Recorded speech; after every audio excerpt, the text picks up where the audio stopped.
Hi. இன்னைக்கு நம்மளோட ஃபேமிலியில இருக்கவங்க யாருக்கெல்லாம் விஷ் பண்ண சொல்லியிருக்காங்கன்னு வாங்க பார்க்கலாம்.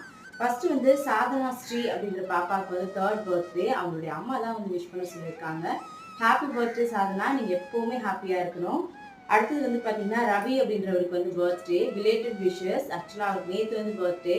Happy birthday brother. நீங்களும் எப்பவுமே ஹாப்பியா இருக்கணும் அப்படின்னு சொல்லி உங்களுக்காக நான் வந்து ப்ரேயர் வந்து பண்ணியிருக்கேன். அடுத்தது பார்த்தீங்கன்னா, சிவராஜா அப்படின்றவங்களுக்கு வந்து பர்த்டே. அவங்களுடைய ஒய்ஃப் தான் வந்து விஷ் பண்ண சொல்லியிருக்காங்க. Happy birthday brother. நீங்களும் எப்பவுமே உங்க ஒய்ஃபோட ஹாப்பியா இருக்கணும் அப்படின்னு சொல்லி உங்களுக்காகவும் நான் வந்து ப்ரேயர் வந்து பண்ணியிருக்கேன். அதுக்கப்புறம் ஒரு ஐடியில இருந்து நேம் மென்ஷன் பண்ணல. அவருக்கு இன்னைக்கு பர்த்டேன்னு சொல்லி விஷ் பண்ண சொல்லியிருக்காங்க. Happy birthday. நீங்க எப்பவுமே ஹாப்பியா இருக்கணும்னு சொல்லி உங்களுக்காகவும் நான் வந்து ப்ரேயர் வந்து பண்ணியிருக்கேன். இன்னைக்கு பர்த்டே, வெட்டிங் டே செலிப்ரேட் பண்ற எல்லாருமே ஹாப்பியா இருக்கணும் அப்படின்னு சொல்லி எல்லாருக்காகவும் ப்ரேயர் வந்து பண்ணிக்கிறேன்.